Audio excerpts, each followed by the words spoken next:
महाकाल का शिव तांडव एक पौराणिक कथा है जो भगवान शिव के उग्र और विनाशकारी रूप का वर्णन करती है। ये कथा मुख्य रूप से शिव पुराण और अन्य हिंदू धार्मिक ग्रंथों में वर्णित है। प्राचीन काल में एक बार देवताओं और असुरों के बीच भीषण युद्ध छिड़ गया।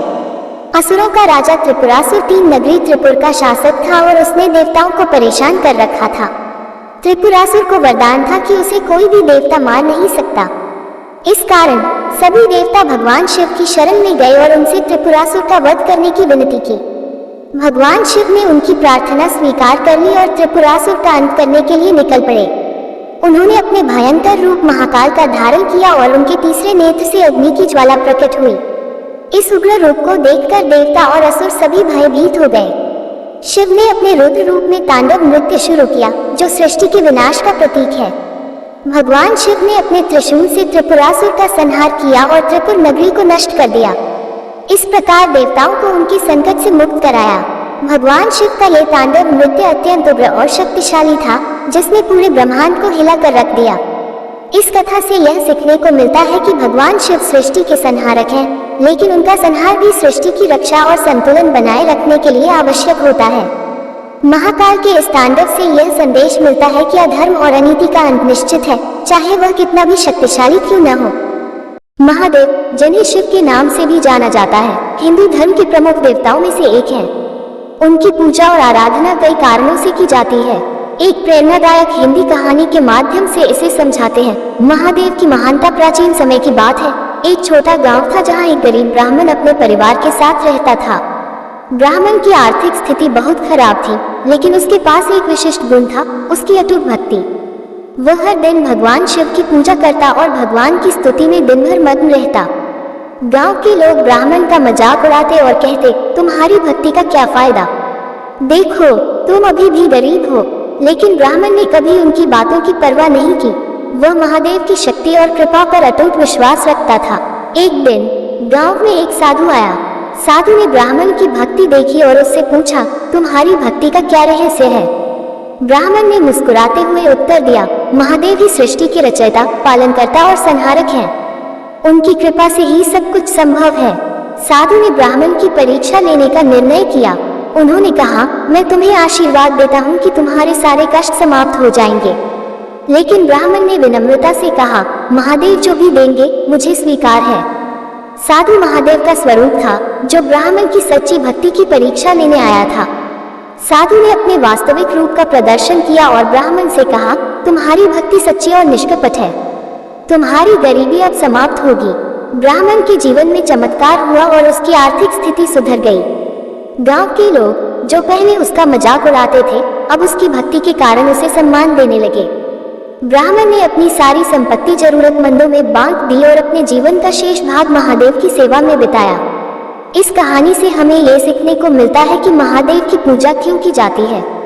शिव अपने भक्तों की सच्ची भक्ति और समर्पण का मूल्य समझते हैं। उनकी पूजा से व्यक्ति को आध्यात्मिक शांति और मानसिक बल मिलता है। महादेव की कृपा से कठिनाइयां दूर होती हैं और जीवन में सकारात्मक परिवर्तन आते हैं। शिव की भक्ति से व्यक्ति में धैर्य, सहनशीलता और समर्पण का गुण विकसित होता है, जो जीवन की हर चुनौती का सामना करने में सहायक होते हैं। यही कारण है कि महादेव की पूजा और आराधना उनके भक्तों के लिए इतनी महत्वपूर्ण है। महादेव शिव के अनेक नाम और रूप हैं, जिन्हें विभिन्न संदर्भों में पूजा जाता है। यहाँ कुछ प्रमुख नाम दिए जा रहे हैं। महादेव, इसका अर्थ है महान देवता। शंकर, इसका अर्थ है कल्याण करने वाला।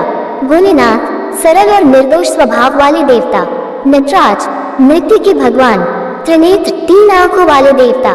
नीलकंठ, जिनका कंठ नीला है। पशुपतिनाथ, सभी जीवों के स्वामी। इन सभी नामों के पीछे उनकी विशेषताएं और गुण दर्शाए जाते हैं। एक प्रेरणादायक कहानी, महादेव और उनके भक्त की कथा। एक बार की बात है, एक गरीब ब्राह्मण था जिसका नाम सुधीर था। वह बहुत ही भक्तिपूर्ण और सच्चे दिल से महादेव की पूजा करता था। सुधीर की आर्थिक स्थिति बहुत खराब थी, लेकिन उसने कभी भी महादेव के प्रति अपने विश्वास को कमजोर नहीं होने दिया। एक दिन सुधीर के गांव में एक भयंकर अकाल पड़ा। लोगों के पास खाने को अनाज भी नहीं बचा। सुधीर ने सोचा कि अगर इस समय महादेव की उपासना की जाए तो वह अवश्य ही मदद करेंगे। उसने अपनी पत्नी से कहा कि वह महादेव की आराधना करने के लिए जंगल में जाएगा और तब तक वापस नहीं आएगा जब तक महादेव उसे दर्शन नहीं देते। सुधीर जंगल में गया और महादेव की आराधना में लीन हो गया।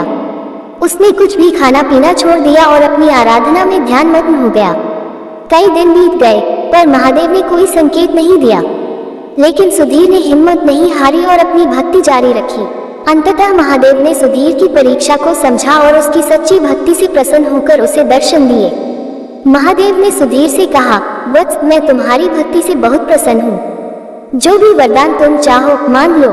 सुधीर ने कहा, हे प्रभु, मेरे गांव के लोग भयंकर अकाल से पीड़ित हैं, कृपया उन्हें अनाज और जल की व्यवस्था कर दे ताकि कोई भूखा न रहे। महादेव ने सुधीर की इस निस्वार्थ इच्छा को सुनकर उसे आशीर्वाद दिया और गांव में भरपूर अनाज और जल की व्यवस्था कर दी। सुधीर के गांव में फिर से खुशहाली लौट आई। इस कहानी से हमें यह सीखने को मिलता है कि सच्ची भक्ति और निस्वार्थ सेवा का फल अवश्य मिलता है। महादेव हमेशा अपने भक्तों की मदद करते हैं, बशर्ते हमारी आस्था और भक्ति अधिक हो। ये पंक्तियां भगवान शिव, जिन्हें महाकाल के नाम से भी जाना जाता है, को समर्पित है। हिंदू धर्म में महाकाल को समय के अधिपति और संहारक के रूप में पूजा जाता है। उनके शरण में जाने का मतलब है कि संसार के सभी जीव जंतु, चाहे वे कितने भी शक्तिशाली क्यों न हो, उनके चरणों में समर्पित होते हैं। ये भाव उनके प्रति समर्पण और श्रद्धा को दर्शाता है। कथा। प्राचीन काल में उज्जैन नगरी में एक महान राजा विक्रमादित्य राज करते थे। वे भगवान शिव के परम भक्त थे। एक बार उज्जैन पर एक भयंकर दानव दूषण ने आक्रमण किया और वहां के लोगों को बहुत परेशान किया। राजा विक्रमादित्य ने भगवान शिव की आराधना की और उनसे रक्षा की प्रार्थना की। उनकी भक्ति से प्रसन्न होकर भगवान शिव प्रकट हुए और महाकाल के रूप में दूषण का संहार किया। इसके बाद से उज्जैन में महाकालेश्वर ज्योतिर्लिंग की स्थापना हुई और वहां भगवान महाकाल की पूजा होती है। महाकालेश्वर मंदिर आज भी एक महत्वपूर्ण तीर्थ स्थल है, जहां भक्तजन भगवान महाकाल के दर्शन के लिए आते हैं। भगवान महाकाल को मानने वालों का विश्वास है कि उनके चरणों में समर्पित होकर सभी कष्टों और संकटों का निवारण होता है। शिवरात्रि का पर्व भगवान शिव को समर्पित है और यह हिंदू धर्म के महत्वपूर्ण त्योहारों में से एक है। महाशिवरात्रि का मतलब होता है शिव की महान रात। ये पर्व साल में एक बार फाल्गुन मास की कृष्ण पक्ष की चतुर्दशी तिथि को मनाया जाता है।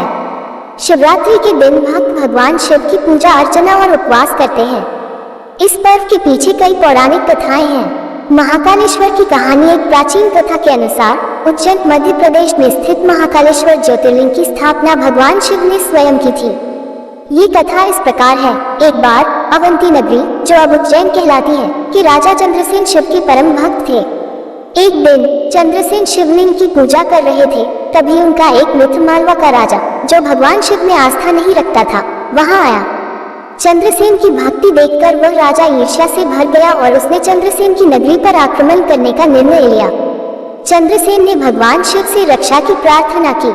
उसी समय उज्जैन में एक छोटा बालक भी शिव की भक्ति में लीन था। भगवान शिव उसकी भक्ति से प्रसन्न हुए और महाकाल रूप में प्रकट होकर उज्जैन की रक्षा की। उन्होंने शत्रुओं का नाश कर दिया और चंद्रसेन तथा उज्जैन के निवासियों को आशीर्वाद दिया। इसके बाद महाकाल रूप में भगवान शिव उज्जैन में स्थापित हो गए और महाकालेश्वर ज्योतिर्लिंग के रूप में पूजे जाने लगे। ये कथा शिव की महिमा और उनके भक्तों की रक्षा के संकल्प को दर्शाती है। शिवरात्रि के दिन महाकाल की विशेष पूजा की जाती है और यह माना जाता है कि इस दिन उपवास और भक्ति से भगवान शिव विशेष कृपा करते हैं।